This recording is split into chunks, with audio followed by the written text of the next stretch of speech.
Hey guys, Editing Spencer here. Just want to make clear before the video starts that I did mess up some of the recordings, which is why once in a while you're going to see these overlays of new video on top of the old stuff. Don't sweat it too much. It just shows you what I meant to be showing in the video, but some of the drop-down menus didn't show in the initial recordings. So hopefully that's made clear. Anyways, enjoy the video. Hey everybody, welcome back to Startmanga. And if you've never been here before, welcome for the first time. I'm your host Spencer, and today we're going to be going through an ultimate guide to rulers in Clipstudiopaint. Now, rulers are a big topic and there's a lot of them in this program, so expect to be here for a while. We're going to cover every ruler, how they're used, and some cool things that you can do with them as well, which is mostly going to come at the end in the pro tips section. Now, I'm hoping to cover as much as I can, and this is the ultimate guide, so we will be covering at least like 90% of what is possible. But there are a few things that I can't cover because it would make the video super long, and there's a few small details that you can sort of experiment with on your own. So please take it with a grain of salt. This is most of the things you can do with rulers. So even though I'm not covering everything, you're still going to get a lot out of this, so please stick around. If you're new to this channel, please make sure to like and subscribe and hit that bell so you can get updated on all the latest videos I'll be dropping. Also, make sure to go check out my Patreon if you can. I'm going to be posting there more as soon as I can. I've got exams coming up right now, so there's a lot going on. But as much as I can, I'm going to try to be more active on there. And any sort of support you can bring there would be much appreciated. I really want to be able to do this more often, and any support on Patreon or on YouTube is extremely helpful. So thank you for that. All right, and with all that out of the way, it's time to learn about some rulers. So one of the big questions that people ask is, why should we use the ruler instead of just using the stabilization tool, for example, right?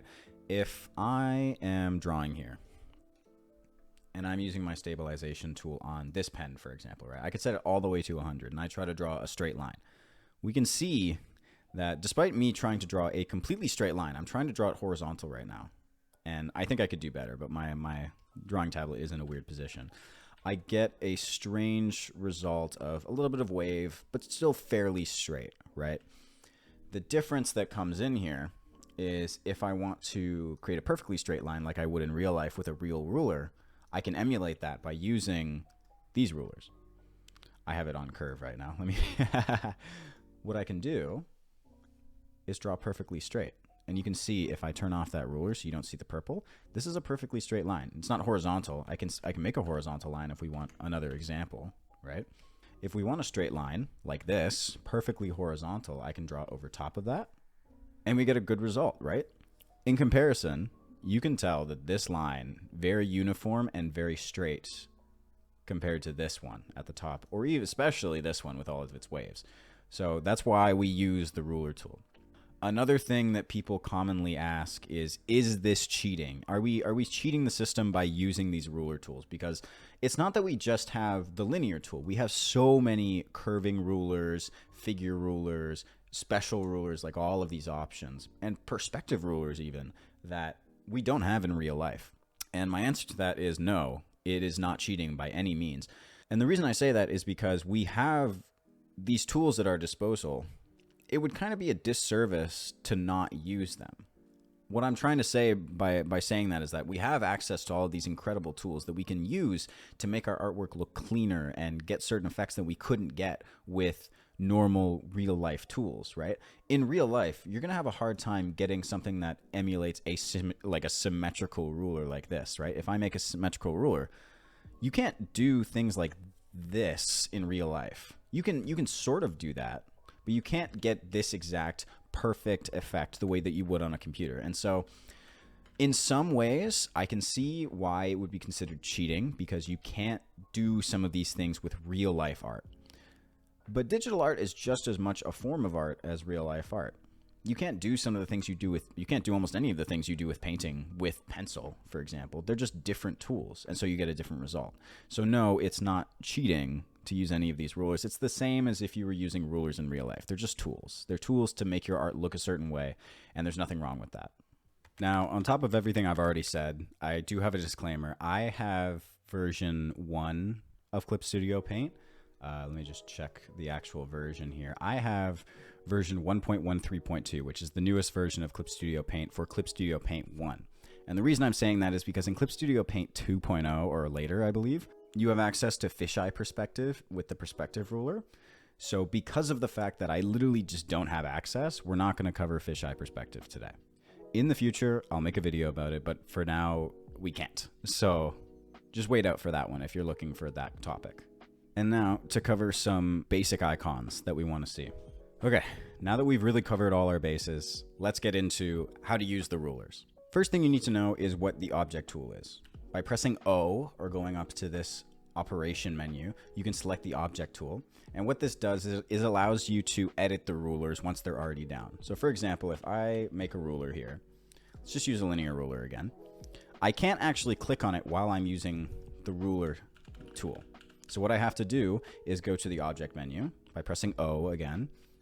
I can select it by pressing on it. And you see I get both these options in the tool property menu, like snapping, changing the scale, things like that. Or I can edit it directly by either changing the scale here or moving this around. I can also press these red icons to change the actual ruler, and then the box will change around it as I do that. When I want to finish, I just changed back to a different tool. Pressing enter doesn't actually do anything here.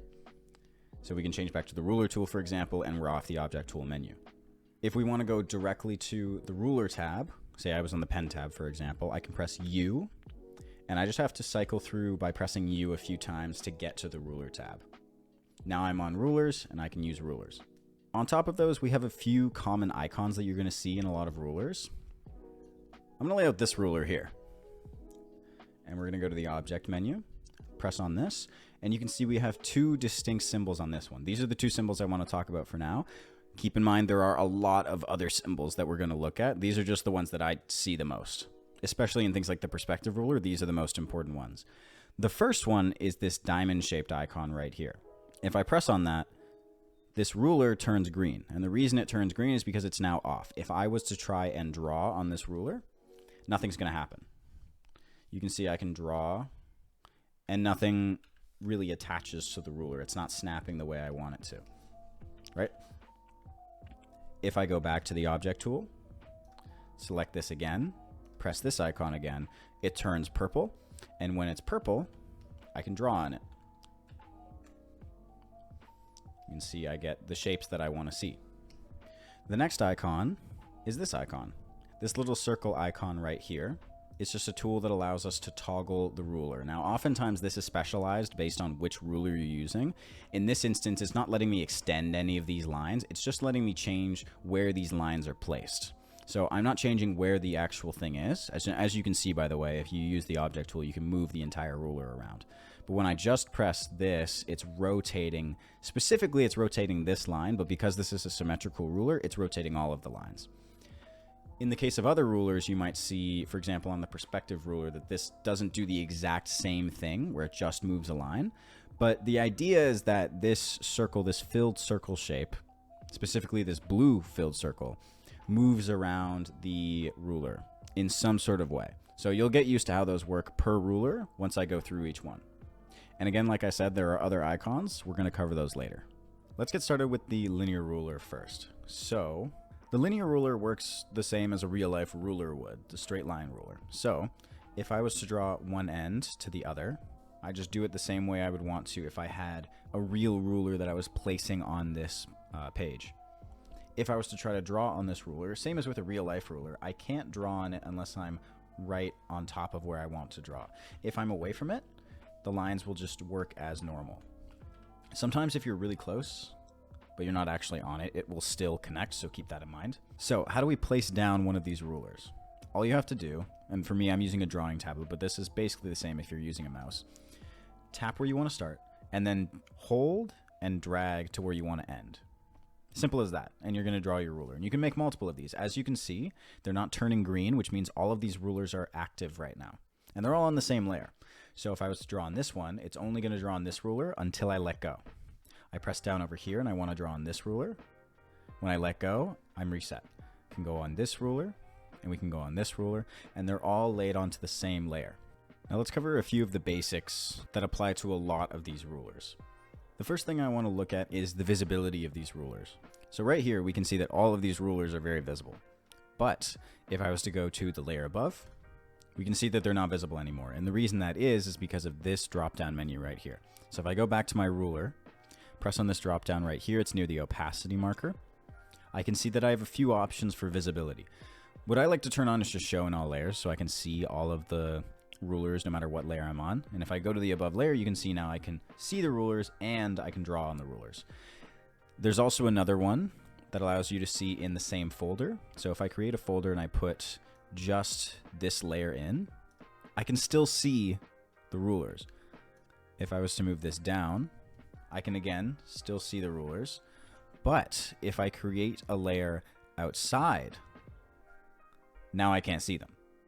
So use this as you may. It's a very useful feature when you want to decide whether the rulers are visible, and it makes it cleaner when you're doing different sections. You know, you can keep rulers visible in certain folders where they're the most useful. Next, let's take a look at this create an at editing layer section. If we have this checked and we have a layer active, it's going to create the ruler on that layer. If we were to uncheck this and make a ruler, it creates its own layer. Now, sometimes this feature is a little bit weird. For example, if I go back to this layer that I already have, I still have this unchecked, which means we should get a new layer. But you can see it just goes onto the ruler layer that already exists, which is fine. Once you've created a new layer, I tend to just keep this clicked at all times. And every time I want a layer of its own, a ruler on its own layer, just make a new layer, have it click to that layer. You can do that again. Just make a new layer. It's tedious, but it's the easiest way if you want your rulers to be separate. On to some tips with the shift key. Two things. One, if you want your rulers to be at perfect angles, say a perfect flat or perfectly diagonal line or vertical, drag out your line, hold and press shift, drag a little bit more to get it in the right spot, and you'll have perfectly flat, vertical, or diagonal lines. Just like that. Also, if we want to toggle our rulers, ignore the fact that I left this on the paper, you can press shift, hold it, and then just click on this ruler icon right here. That'll fully cancel out your ruler. This is a pretty useful feature, but I tend to set a shortcut for this, so I'll show you guys how to do that later. And then one of the final things that you can do with the linear ruler is set it to curves. So curves aren't really as useful when it comes to the linear ruler, because if you're using the linear ruler, you're usually not trying to create curves like this. The main important thing with the linear ruler that's different from something like the curve ruler is that when you create these lines, it's easy to do it as one line, so you know where your endpoints are, and then you're adding curves as you go. So as you can see, I'm creating a curve, but I'm not creating new lines like you would with the curve tool, which continues to create new points on the curve. And you'll see what I mean by that in a second. There's two different formats for it, the quadratic Bezier and the cubic Bezier. I hope I'm saying that last word right. So let's try this quadratic. If I drag out 2 points, clearly I can't drag out 2 points. What's going on? Well, what I have to do, it seems, is click and hold, drag, same as the normal one, and it's creating this parabolic shape, same as a quadratic. The difference with this cubic one, let's get this out of the way, is that when I click, same thing occurs there. When I click and drag, like I keep forgetting to do, I set my endpoints. This would be where I'd have the quadratic looking curve. Let's say I click again. It looks like now I can edit the curve from either point. So if I was to come over here, I ended it too early. We're going to try that one more time. If I set the ends, 1, 2, I curve out here, click. So with this line, I'm setting a tangent to this end, as you see me circling here. So now I can move this curve freely, which is pretty cool. This, I would say, you can also do with just the curve tool and get the same results. So that's why I'm not covering this in too much detail, but it's fun to experiment with some of these. All right, let's move on to the curve ruler. So what the curve ruler is for is exactly what you would expect. Let's say I had a curved line that I wanted to draw in. Well, with the linear ruler, I might be able to make curves, but I'm only setting the ends at the beginning, and it's kind of hard to get very complex curves. The difference with this one is if I start a point, I can drag as far as I want, set the next point, set the next point, set the next point. Something that seems off here is that I'm clearly getting straight lines right now. And the reason that's happening is because I'm not clicking and dragging. So let's try that again. If I delete this ruler, I'm clicking with my tablet pen, dragging, so I haven't let go yet. I let go, and you can see I've already got a curve. I click on the next point that I want to use, and you can see I'm already getting this weird toggleable line right now. What that is a form of handle, basically. So what this handle is for is if I want to change where the curve peak is and how it's angled with this second point, I can. And tangent is the important word here, because this line, I almost pointed at my screen with my hand, this line right here, this one that I'm toggling, this straight line, is tangent with the line coming out of this point, this vertex you could call it.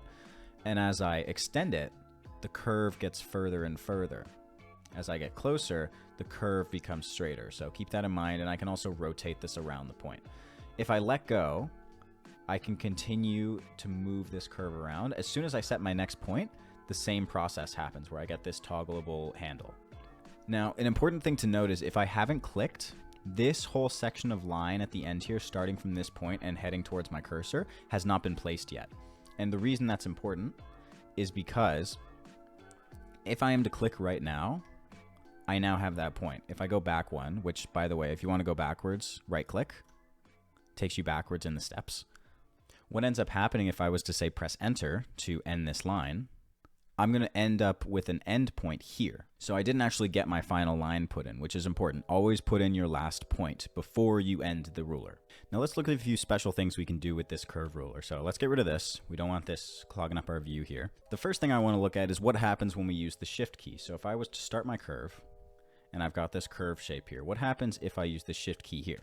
Well, if I'm holding the shift key, it seems I get this weird controlled angle. And to be honest, I'm not exactly sure what's happening here, but I'm pretty sure it's keeping it mostly in line with this point. Now, if I was to press, and then I wanted to set a straight line, you can see here, I pressed and then let go. That's going to give me a straight line, right? But if I set my curve, now that I'm actually doing it correctly, and now I let go, this is what happens when I shift. If I press and hold again, you can see I have my handle here. If I press shift, my handle is now getting stuck to those angles, which makes sense because the handle is tangent to the ruler that we're creating. So now I can set that, let go, right? And I'll get another curve connected to that. If I hold shift, you can see it gets stuck to these angles, right? We'll get flat lines. If we go flat, we almost get vertical, but I think it has its own settings to it. We can let go, do that again. You'll see, once again, we get that shifting straight line for the toggleable handle. Another cool thing that I can do is use the space key. So if I'm creating this curve ruler here, right, set one of my points, set another point, and I want to sort of move this point around, but I'm not sure how. I press space, and the entire point will move freely with my cursor. If I set the next point, only that point will move with my cursor. So it's like a post-editing trick if you need to, instead of going backwards. Moving on now, let's look at some special commands that we can use. So the first one, like I already said, is if you're in the middle of making your ruler and you feel like you've made a mistake, you want to go backwards, well, you can just right-click on your mouse and you'll go backwards by one step. The next thing is if you're creating your ruler and you want to end it, one mistake that I often make a lot of the time is I'll press and I'll be like, oh yeah, this point is set. Let me press it again to end, because it sort of looks like that. This would be the way that you would end, is by pressing on the final point twice. If I do that, that final point stops. It disappears. So what you want to do instead, you have two options for ending. Two main options. One, I'm setting my ruler. Let's say I want to end with this point. I want that point to be my last point. Well, the good thing is if I just click off of it, make that new point, and then double click that point, we've ended our ruler pretty easily, which is great, right? Another way that I find a little bit easier than that one is if I'm creating my ruler, right? Say I want a shape like that and I end on that point, just press enter and it's done. You just have to make sure that you click your last point. Now, there's a more unique trick we can do here with Control plus Alt. So let's say we start our ruler. Again, we're just creating some curves. And then I press Control Alt. What happens? If I am on this line setting where I haven't clicked yet, nothing happens. If I click and I'm making a new line, if I press Control, you can see that my point gets stuck. But if I press Alt with Control, I'm only moving one end of my toggle. And what that does is when I start that point, move on, and then let go, I'm stuck with this line being tangent here. So it's sort of a way, if you want to create more sharp vertices on your curves, you'll have to press Control and Alt, and then you can move one end of the toggle, which I think is a really useful feature a lot of the time. Now let's go to look at our properties menu. So the main thing that I want to look at is this close line option. Close line, all it does is if you're creating your ruler and you want to end it, say I press Enter, it's going to close the line for me automatically, which is really useful if you're trying to create and fill a shape and you don't care too much about how that last line looks. It's just easier for yourself.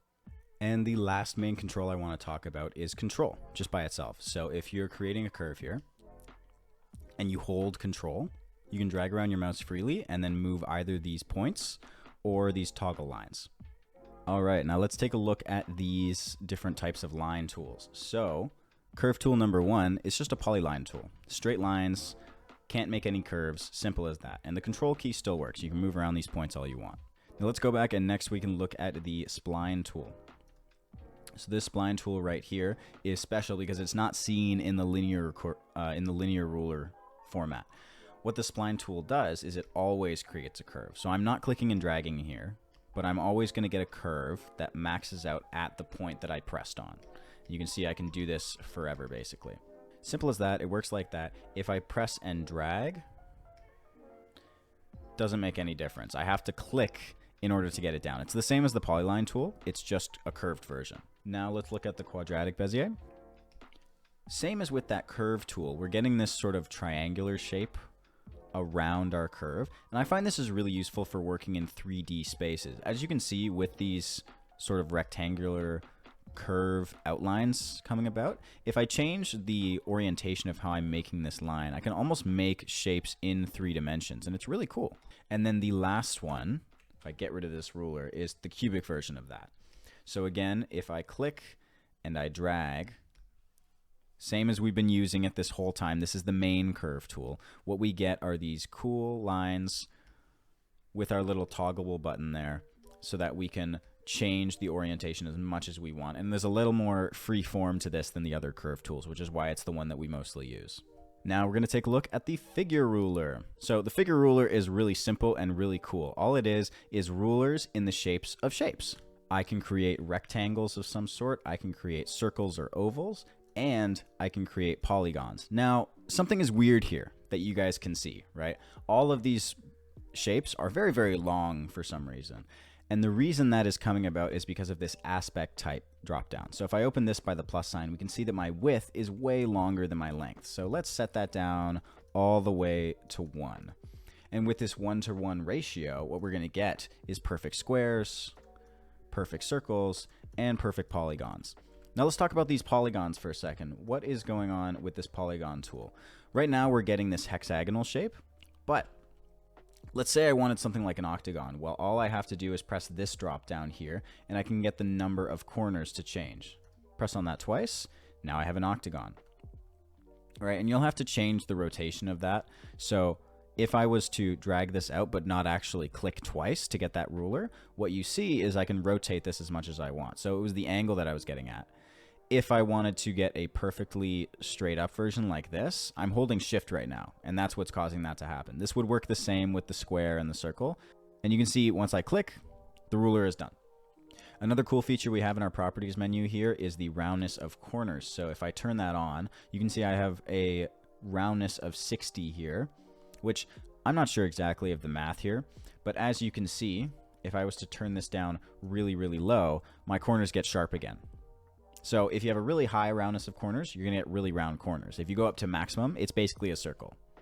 Next, if I go down to this aspect type again, I have 2 different types of aspect type, specified ratio and specified length. So the specified ratio lets me choose a ratio of my width to height. So this is a perfect ratio. If I change my width to be really, really wide, I'm going to get really, really wide shapes. If I go back here and I change my height to be really high, I'm going to get really, really tall shapes. And of course, you can rotate these as well. But the important thing is that you know that there is a ratio going on here.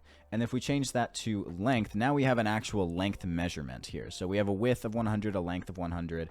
If we change that to, say, 400,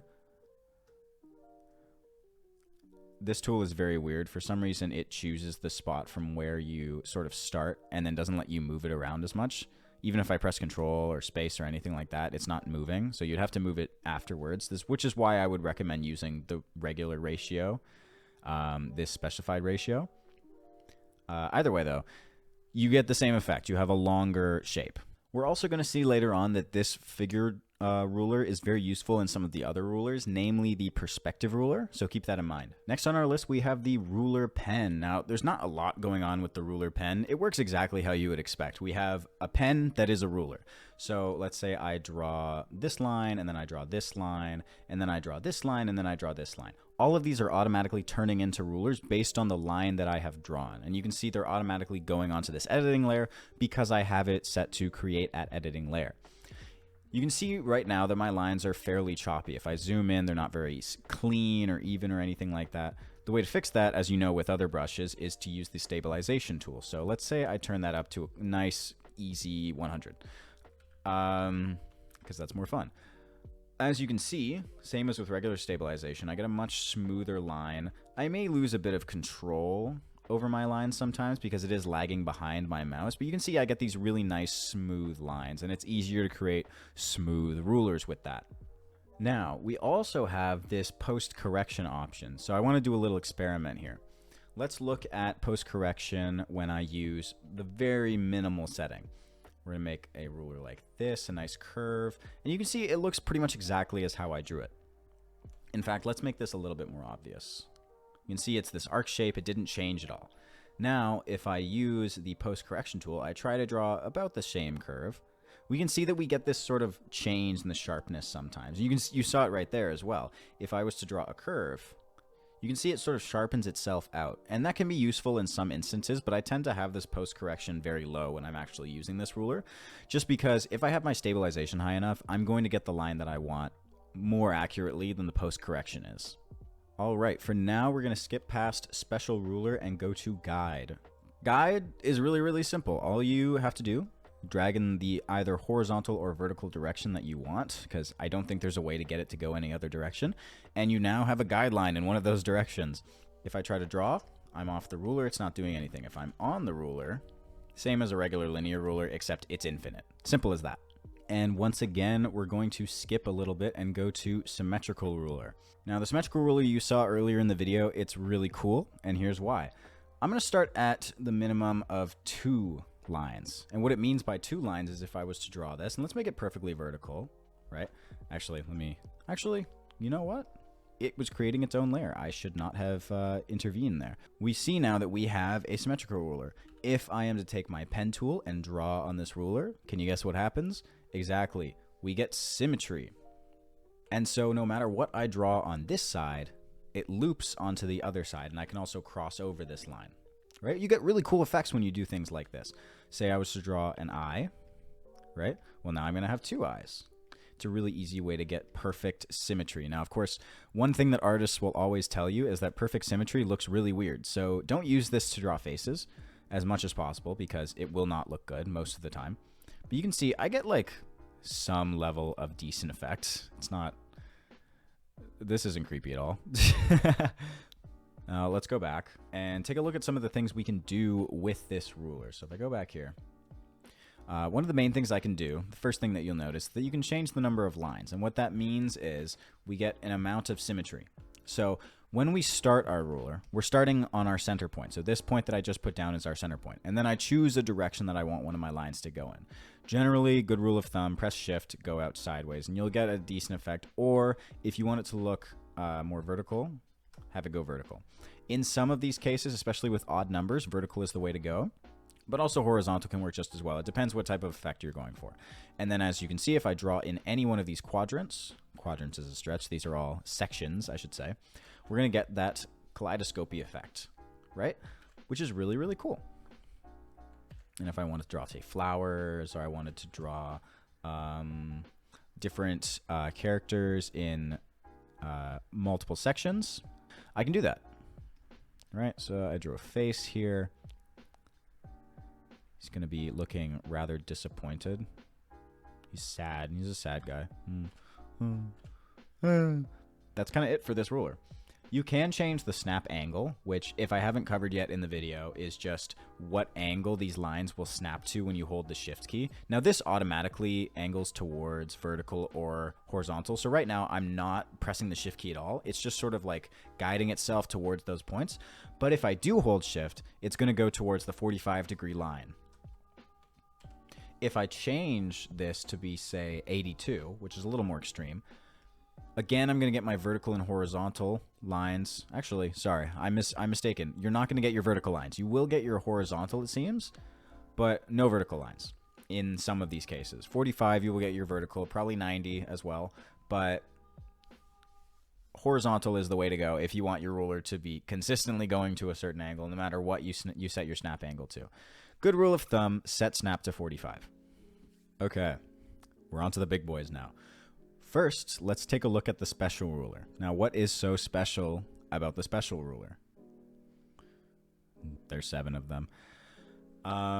The way that the special ruler works is you choose a ruler, and you now have access to 7 more rulers, basically. Now, guide is in here, technically, and it works exactly the same as the other version. I'm pretty sure it literally just is the special ruler, but without the special ruler name. Either way, it doesn't really matter. Let's just cover this real quick. Guide is guide, okay? So we're really looking at these 6. Let's start from the top. The parallel line ruler is exactly how it sounds. If I just draw a line, any other line that I draw with my pen on the pen tool, I messed that up.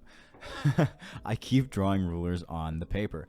Let me just redo that quick. Let's go to our ruler, set our parallel line. Boom, we now actually have a parallel line. Now, let's say I was to paint. What's going to happen? Boom, boom, boom, boom, boom, boom. All parallel because it's the parallel line ruler.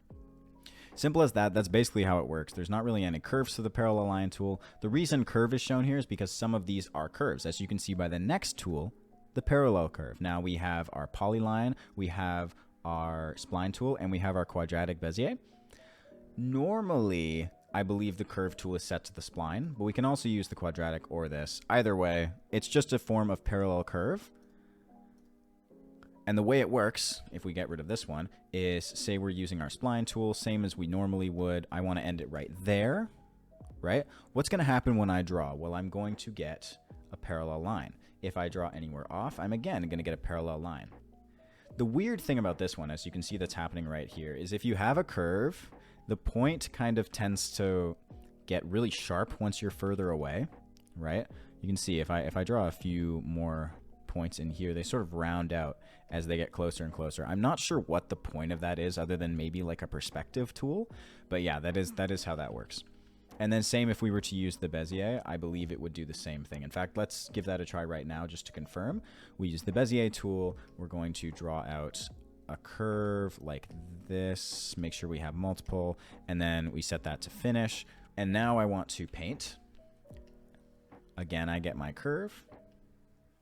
Here I get my curve, and you can see as I get further away, it's sort of congealing on itself. It gets really, really tight in here because it's all parallel. Right, that's the main thing, is that parallel lines, when they do cross over like this, because as you can see, this line goes up this way, this line goes up this way, so they will converge in the middle here. I believe that's why they're getting sharper. Next, let's take a look at the multiple curve tool. The multiple curve tool works very similarly to the parallel line tool, or the parallel curve tool, I should say. So if we make our curve like this, we end it right there. I want to draw along this. The main thing with the multiple curve tool is it's not necessarily always parallel, right? So when you get further away from these curves, it doesn't round or get really sharp, I mean, at any given point. It will always be exactly this line as far as you can go. And then whenever you get to your endpoints, it will just go straight forever is the main thing that you need to know. So if I want to show some shape, especially if I want to show the ridges of something and I want to get tighter on maybe my my hatching lines, this is the tool that I really like to use rather than the parallel line tool. Although the parallel line tool, the parallel curve tool does have its place. Now, down below the multiple curve, we have radial line. And what radial line does is if I click somewhere, leave it at that, and I start painting around that or drawing around that, what I get are radial lines. Simple as that. They are going to radiate out as if this was the center point, which it is. So I can draw in any direction out from this point. Now, I'm hoping you can guess that this is one of the tools that people often use for action lines. So those lines that sort of come in from the outside of a painting. This is a really easy way to do that. There are other tools in Clipstudiopaint to do that with, but this is the ruler version of that, which is really, really cool. Next, we can look at the radial curve. Similar to the radial tool, we're going to have lines coming out from somewhere, but in this case, we're creating a curve, right? So let's say I made a curve like this, finish it like that. What are we going to get exactly? And this is a bit of a weird starting point. Let me start again. Let's start right from the middle. So your starting point is your radiating point. You start a point, you start a point, you start a point. Let's say I finished right there. This is the curve that I want to have. Now, if I were to draw out from this point, what am I going to get? The same curve that I've drawn. The only thing that's changing is this orientation, right? It looks exactly the same as the ruler. The only difference is that it's going out at a different angle. And you can see this line right here is where this line sort of ends. That's because the ruler ends and then the lines will become straight after that. So you can see if I draw out in most of these areas, they're just going to be straight lines. That's kind of how that works. Moving on from that, what we're going to get to, and by the way, I should mention the curve tools also exist for here too. What we get is the last one, the concentric circle, which is my favorite ruler of all of them. Because what it happens with it is you create a circle, right? I can rotate it the same as when I was using the figure tool, the figure ruler. I'm going to hold shift so I get a perfectly flat circle. Press on that. And what happens is we can draw on this circle, just like that, or we can draw away from this circle and get a perfectly concentric circle, right? This is really useful for water ripples. It's very useful for things like speakers and headphones and things like that. Things with a lot of round objects or rounds, like circular shapes, that have to be perfectly concentric in a lot of ways. This is an incredible tool for that. And right, if I shaded in some of these areas, this would look really cool as like a speaker effect or just a disc effect in general. I love how this ruler looks. I can't express enough how cool this can be in a lot of the drawings that you create. And let's say I wanted to make an actual perfect circle, right? Because I don't think there are any keyboard shortcuts that I've seen that allow you to do that. All you have to do is press keep aspect ratio. And you can see you can choose what this specific aspect ratio is going to be. In this case, we're going to make a 1-to-1, which is a circle. So same as the figure tool, you would get a circle like this. But instead of getting the figure tool effect where you can only draw on that circle, I can draw anywhere around this perfect circle. Again, super useful. I can't tell you enough how many times I've used this ruler for some of my drawings. It looks great, especially if you do like robotic designs and things like that. Designs that have to look crisp and perfect, unlike in real life when we wouldn't want circles. This is really useful for that, you know? So yeah, concentric circle rulers. And that covers us for our special rulers. Okay. We are finally on to the big one, the perspective ruler. Now, this is the most challenging ruler to use and definitely the most complicated. So let's make sure that we really cover all our bases here. The first thing that we need to know is how do we create a ruler? Now, there's two ways to do this. The first is to use this tool menu. Simple as that. What we do is we click, we create a line, and we set it at, let's say, an arbitrary angle for now. If we create another line below that, and we see that there's an intersection between them, that intersection has now become a vanishing point. Again, I'm not going to teach you guys how to do perspective in this video. I'm just going to show you how to use the ruler, so hopefully you know these terms. But generally, the things you need to know are this blue line is the horizon line, which is your eye level. It is the furthest point on the canvas. And then this is the vanishing point, which is the point that shapes lead towards. So if I have a shape here and I want to draw it in, this will do that automatically for me, right? So this is a rectangle that I'm drawing in.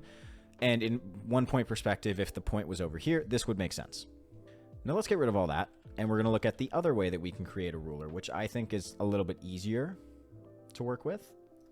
The other way is to go to Layer at the top on the toolbar. Then go to Ruler/Frame. Lost it there for a second. And then Create Perspective Ruler. We press on that, and we can choose between 1, 2, and 3. For simplicity's sake, let's go with 2-point perspective, because that's the most common one. And what we see here are 2 vanishing points. One is over here, and you can see them. They're selected by these plus dots, right? If I zoom in a little bit closer, they don't get bigger, but you can see there's a plus there. There's one over here, and there's one over there. Those are your 2 vanishing points. The same principles apply. If I have a shape, it's going to end towards those vanishing points, right? This is a cube, for example. Now let's get rid of that. Let's get our vanishing point back in place, and we can see how all of this works. There's not a lot to do with the tool itself. All we really need to know is how to use this Add Vanishing Point tool. There are other options like adding a guide and fixed vanishing points and things like that. We're not going to learn how to use those yet. We'll learn to use those at the end of this perspective ruler guide. Generally, let's start with this, and let's go to the Object tool. Remember, you go to Operation, Object, or you can just press the O key. With the Object tool, we can click on our ruler and see all of these many icons and options to click on. Let's start with the basic stuff. So this icon right here, this little 4-way arrow, just allows us to move around the perspective ruler. Beside it, we have this more open version of that arrow. If we click on that, that just allows us to move around the arrow itself. So if we want a more accessible position for it that's not in the middle of the ruler, we can do that. Next, if we click on this square right here, this diamond shape, I should say, on the bottom right of that arrow key, we can toggle our entire ruler. As for some other toggles, right here, we have a diamond toggle. Right here, we have a diamond toggle, and we have one right here and right here. These are on the lines that lead towards the vanishing points. And we saw those vanishing points before. They are these plus signs right here. You can move them around by pressing and clicking and then dragging. Next, we have this open hollow circle on the vanishing point guideline. If we move that, that's going to move the guideline. So say I want to know where a specific shape is, or I'm using photo reference, I can move that around and I can line it up with that shape. If I want to move the vanishing point, I use this circle right here, this opaque blue circle. There's 2 of them on each of these guidelines. And now the last set of icons we want to look at are these 3 sitting in the middle. The first 2 work sort of similarly to these small blue ones that we looked at before. Generally what they do is they move around the horizon line. So as you see, they're changing the angle, and with the change in the angle of the horizon line, you're also going to get a change in the angle of the vanishing points and their respective guidelines. Setting that back, we can also look at this middle point right here, which, as you can see, changes the eye level. So let's say I want a really low eye angle.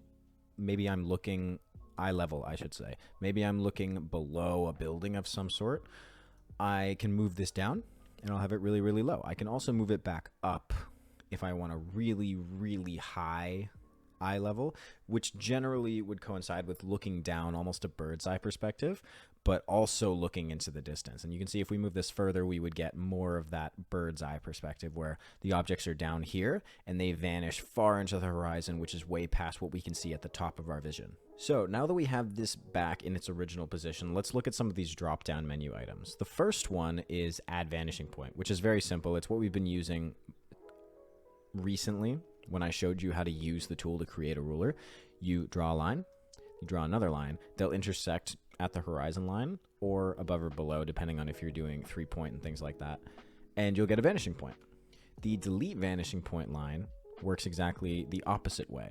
So if you have a vanishing point at the edge here, as you can see, if I press on it, it deletes it and the guidelines. So now if I was to draw on top of this layer, I only get the one line, right? If I try to go vertical, that still works, but I won't be able to get my second vanishing point line to work. Let's go back here again and let's look at the next one, which is Add Guide. Adding guide is the same as using the guide tool. The only difference now is they'll go through the vanishing points because they're guidelines. They work as if there's a grid there, basically. Right, so now you can see I'd have like a top grid. I could add a grid on the bottom here just to show that there are some lines here. And as I draw on them, my lines will often be easier to draw in when I have these guidelines, right? Because I know exactly where I'm drawing when I have the guidelines. Next, we have delete guidelines. This also works on the original vanishing point. So if I press on this, the guideline is deleted. Same as with that one. Fix vanishing point is interesting. It fixes the vanishing point, but not in all aspects of motion. So if I go to the object tool here, and I select all of this, let's say I want to move the vanishing point. Well, I can't do that, right? If I try to move the guideline, I can move the guideline, but the vanishing point stays at the same point. The reason that I'm saying that it's not in all cases is because if I change the horizon line, for example, well, the horizon line dictates where the vanishing point has to be in this case. So it is going to move with that, right? So there are some cases where it's not going to be exactly stuck in place. And the same thing, if I move the vanishing point or the horizon line up and down, the vanishing point will go with it. And then the last option is infinitize. And infinitize, all it does is if you select a vanishing point or its guideline, it'll send that to infinity. And the point of that is sometimes you want your vanishing point to be infinitely far away, but you still want it to be there, right? This is more useful in more points of perspective, I would say. 2 point is a little bit weird for it because it's more or less turning it back into 1 point. But as you can see here, my lines are now going horizontal instead of going towards the vanishing point, but my other vanishing point still works.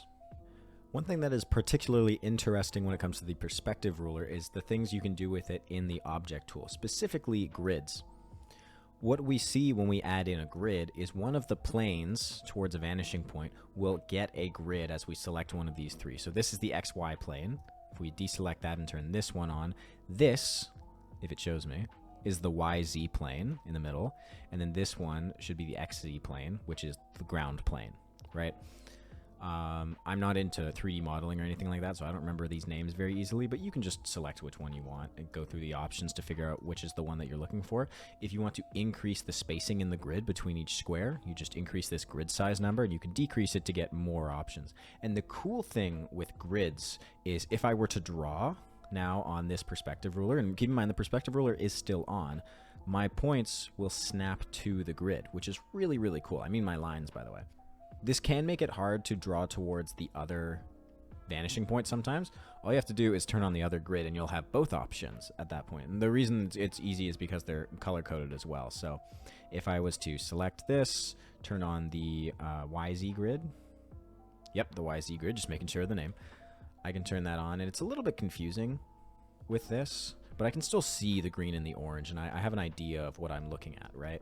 So this makes it really easy to construct specifically buildings and have evenly spaced lines. Because as you can see, and this is a rule in perspective as well, if I have my grid turned on, the further you get towards the horizon line, specifically where you get to the vanishing point, these squares will get smaller and smaller. And so say I was drawing a set of poles, right? I have pole number 1 right here.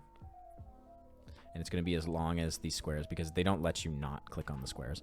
That's pole number 1, right? We're going to draw it like this. That's my first pole, okay? Now let's say I draw a pole right here. Well, it's going to get a lot thinner because this pole is further away, and so we see less of it. Right? That's the main thing that we're keeping in mind here. And then as we get even further away, really, really small.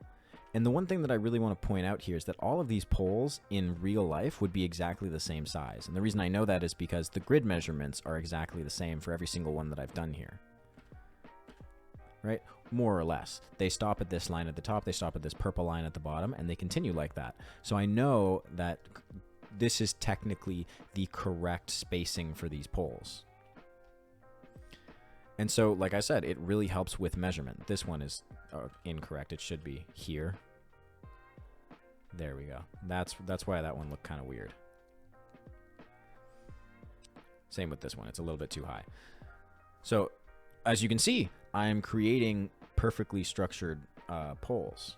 The main point that I'm trying to make here after rambling so much is that these poles come in exactly the same sizes, and that's why using these grids can be really effective, especially when creating buildings or specifically when trying to create things that are the same size or relative in size.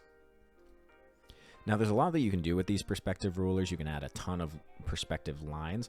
The one thing that's really hard with perspective rulers is drawing in curved lines. And I'm sure the thing is, fisheye perspective in Clipstudiopaint 2 probably fixes this to some degree. by allowing you to do that curved shape. But generally, when you're drawing in perspective, your curved lines are going to be separate from the straight lines that you draw in perspective. So a quick trick that you guys can use for that is drawing in a box. Say you were drawing a person, right? You draw in a box, right, of the size of the person you want to draw. Right, I want my person to be this tall, and maybe they're facing the other way. Now all I have to do is turn off my ruler, and I can draw freehand here. And I want to set him to be about this height in the box, right? Maybe give him a little boxy shape here. Some legs. Very Minecraft-y looking guy, but same idea, right? Some baggy pants. And this is him. This is my guy. You can see that when drawing this guy, as simple and as inhuman as he is, drawing on the perspective grid would have been really challenging because I could only use straight lines. But making a box so I at least have my general shapes in place makes these things a lot easier. And especially if I use the grid, this would be really easy as well. Okay, this is the section where we're going to go through a bunch of quick tips that you guys can use when you're using any ruler tools. Tip number 1, I'm going to show you how to set shortcuts for your turning on and off of the ruler, as well as deleting rulers. So all you're going to do is go to File, then you're going to go down to Shortcut Settings, press on that. Now, this is going to be a bit confusing because there's a lot going on in this section. What you specifically want to go to is in the category section, go to Menu Commands, go to the Layer section, scroll way down. You're going to have to keep going. It looks like it's ending, but it's not. And then get to Ruler/Frame. Now, mine is already open, but you might have to open this drop down. Make sure it's open, and then go to Delete Ruler and Show Ruler right here. Now, this is the important one, Show Ruler. I have mine set to Shift+R. You can set it to whatever is not already a shortcut in Clipstudiopaint, but this is one that I use. And then Shift+D I use to delete the ruler. So let me show you how that works. If I have a ruler here, say just a linear ruler, right? I forgot I have it on curve. Anyways, this is my line, right? If I'm drawing, right, I want to have the curve here, but then, oh, in this section, I need to be able to draw freehand. Well, all I have to do is press Shift+R, and I can suddenly draw freehand. And then when I want to get back on the ruler, I press Shift+R again, and it's back on. Simple as that. Now, let's say I'm done with my ruler. I know I'm not going to use it, and it's just going to be in the way. I could delete the ruler from here, but it's easier to just have that quick command of Shift+D, and the ruler is gone from that layer.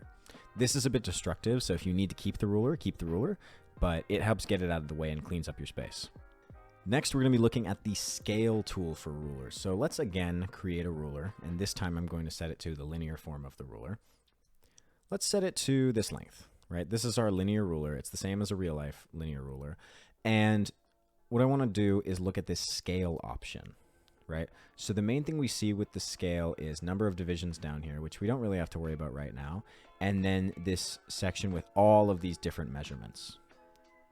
Okay. Now that I have my scale turned on, what's going to happen when I create this line? We now have a scale, right? And the important thing to note with this is that we can change the measurements to be specific things. And this isn't necessarily always useful when you're drawing, but if you do some sort of architecture or you need to measure a design inside of the program and you don't know exactly what you're measuring, this is really helpful. If I wanted to change it to, say, pixels, this screen is 1920 by 1080, normal HD quality. I extend it from edge to edge, and it's going to be around 1920 pixels. And you can see that it is, so we know that this is accurate. Next, we're going to look at two of our snapping options. So these three icons up here are different forms of snapping. We have snap to ruler, snap to special ruler, and snap to grid.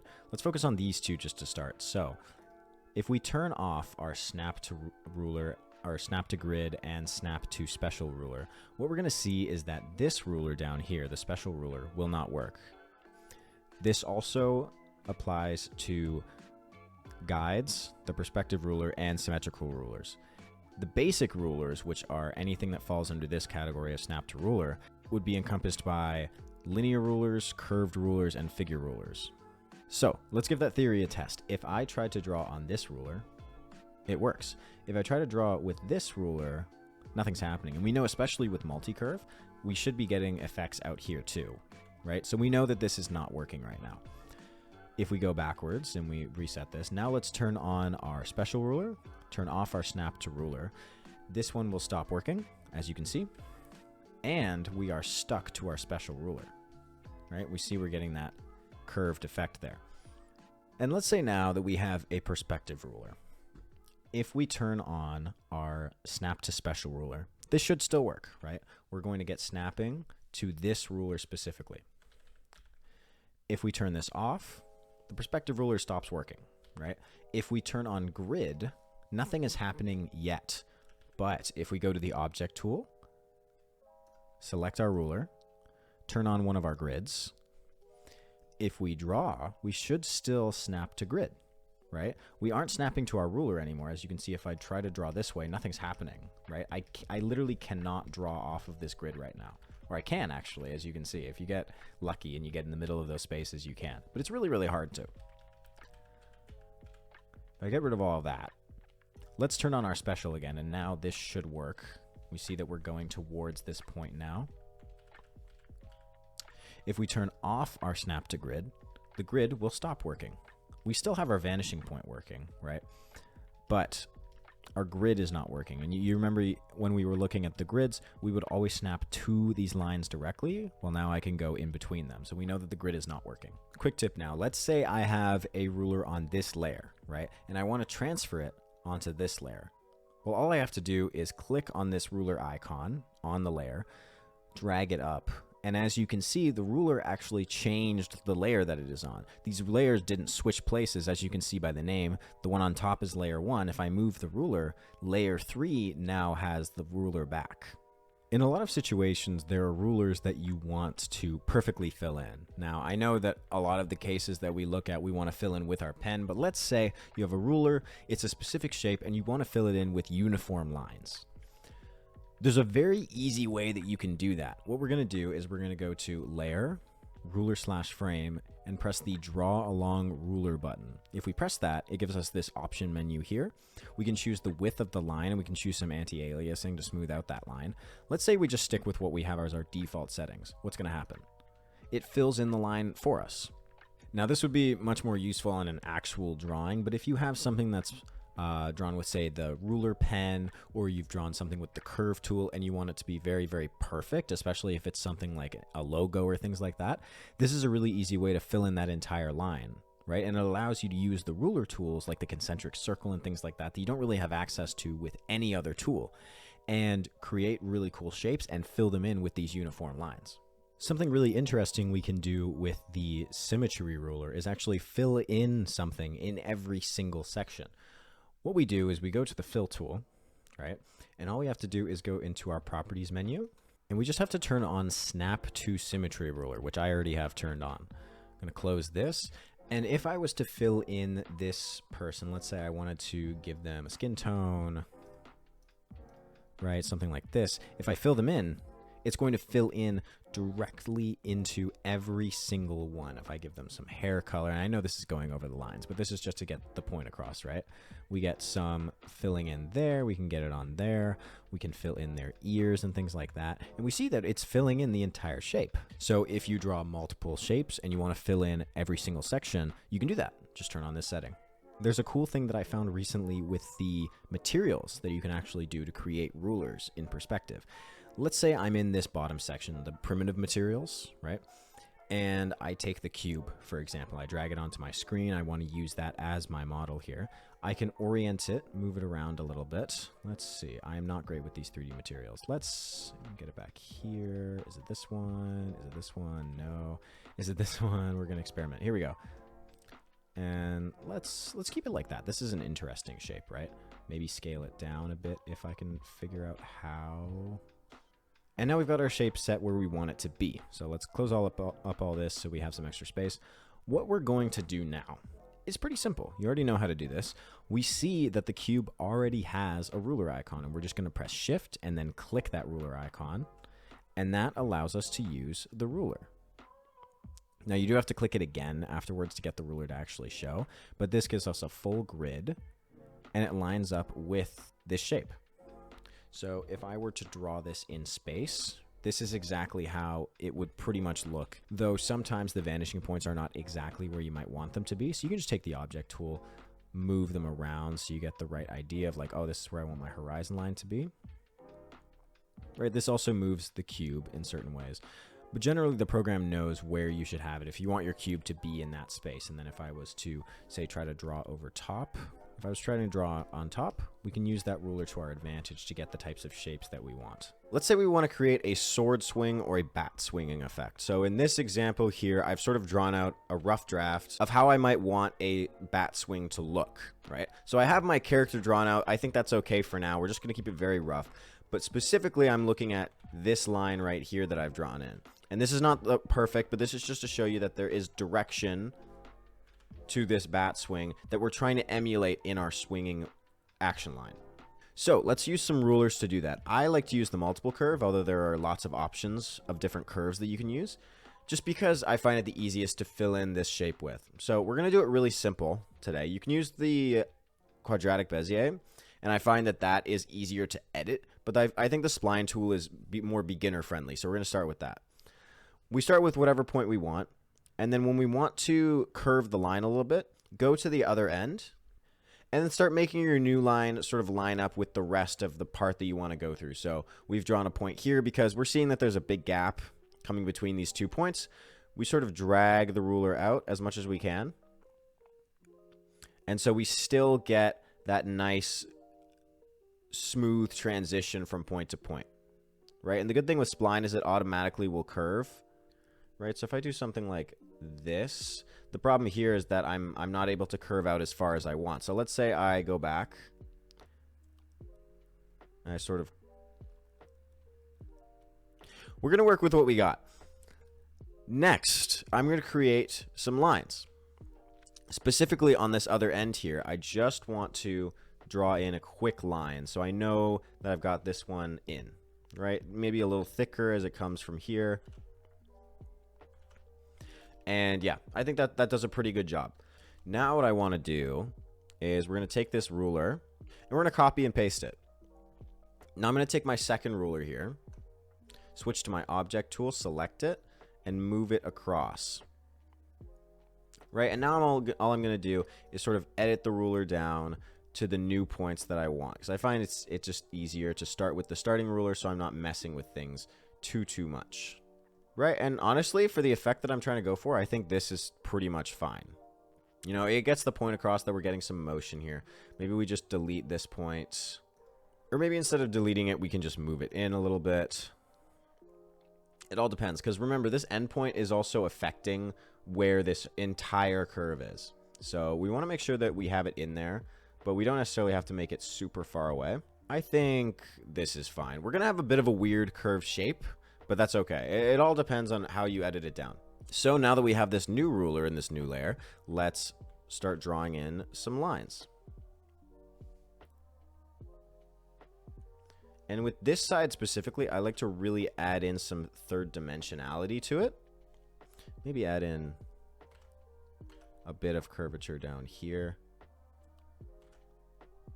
Right, thin it out as I go. Something like that. I feel like any curve like this is pretty much fine.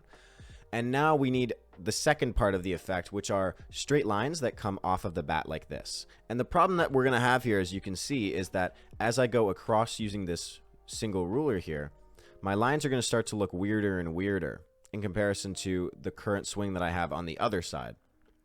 So how do we fix that? There's two ways that we can go about this. One is with rulers and one is without rulers. So let's start without rulers just to make things very, very clear. If we get rid of all of this, all I really have to do is make sure my stabilization is fairly high. And then I can start drawing in some straight lines here. And because there's no ruler active, sorry, I just realized I still have this ruler active. If I undo the ruler, right, we are going to see that some of my lines are not very even. So depending on how rough you want your art to look, this could be fine or it could be pretty bad. So keep in mind that this is what we're doing here. It's very rough and it won't accurately portray the angles that you're trying to portray unless you go really, really slow, right? But generally this looks okay. There's not a lot wrong with a bat moving in this way. but it doesn't look very smooth. So let's try using the rulers to see if we can get a better effect.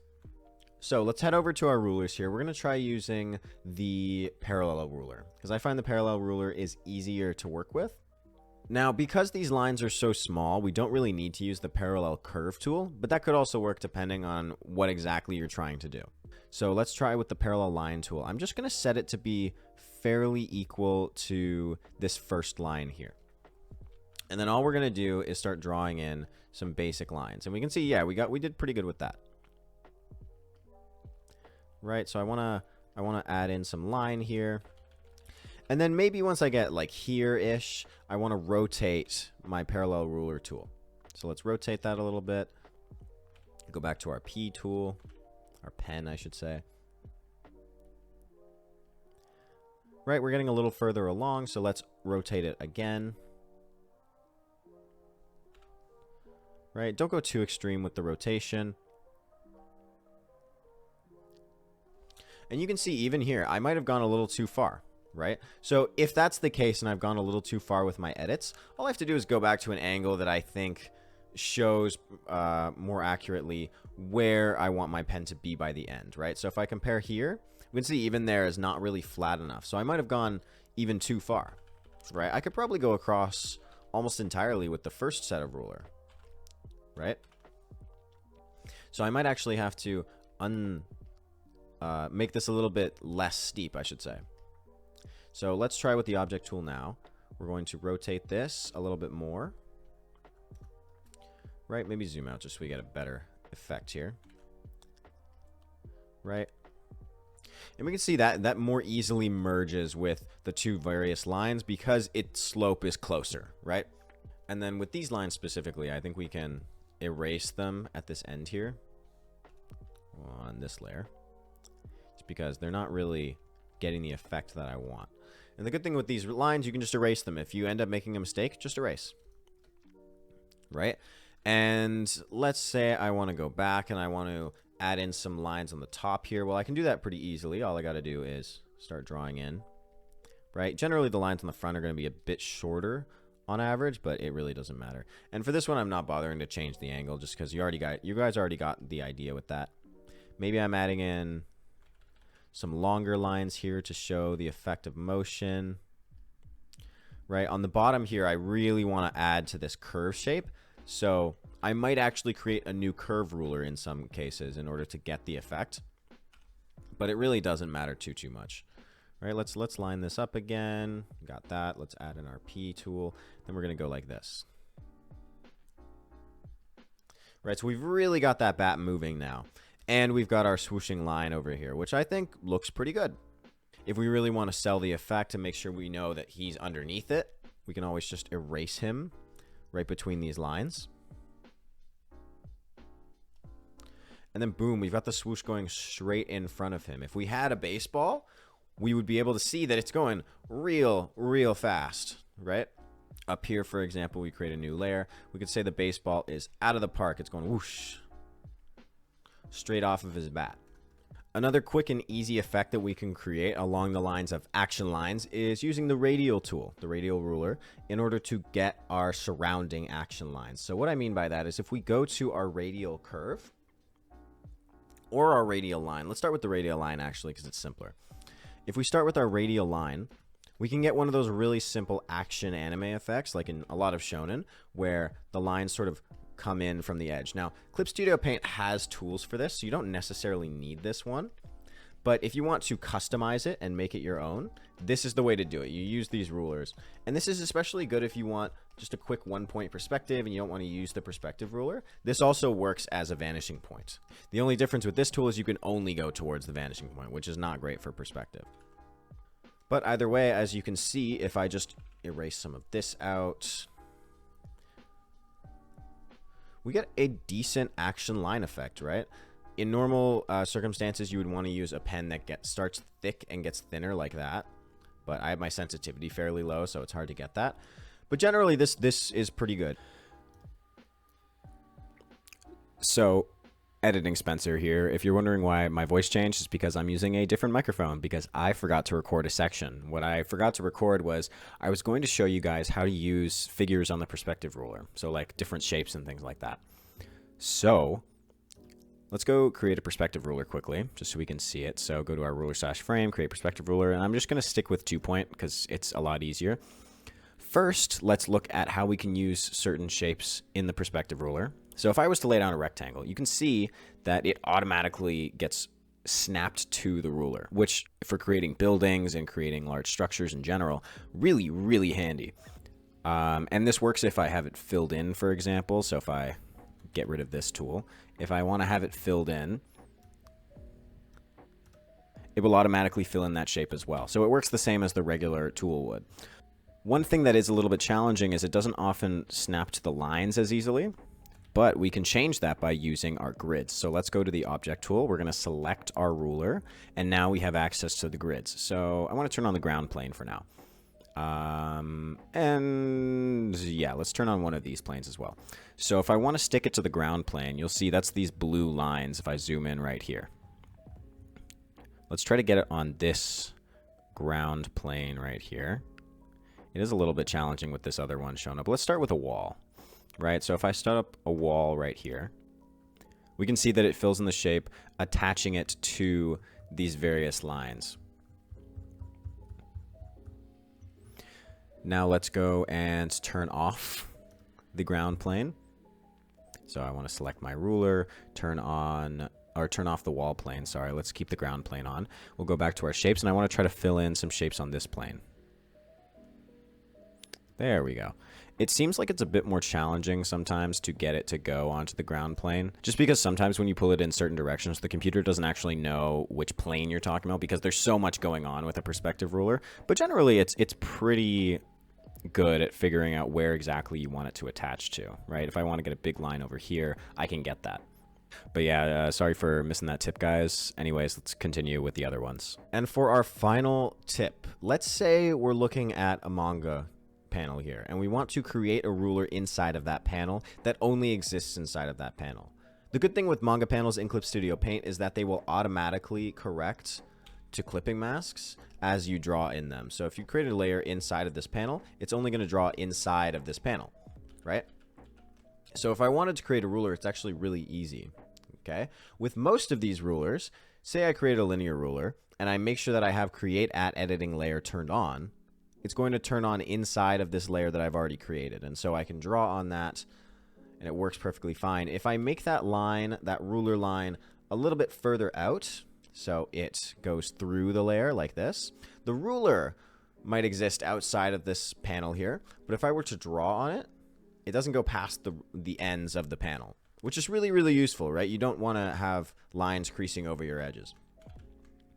An interesting one to use is the perspective ruler. So if I create a perspective ruler from the layer panel at the top here, if that's the default, then we're going to create one here, but it's not going to be inside of the panel, right? So all I have to do is drag this up and put it inside of the first panel.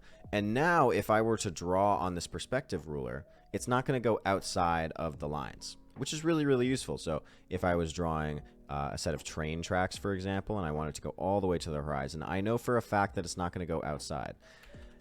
Let's really test this by actually moving our vanishing points out. Right, if we move them out fairly far, now I can set up maybe a road system here. So I know that I've got the edge here, and I've got my lines from the intersection going this way and going this way, and then I might have a sidewalk right here. I can have a building that sort of comes up from the sidewalk here, a little front entrance. And then any architecture that I add in is going to stay within the bounds of this manga panel, which means I'm not going to interfere with any other paneling that I might have.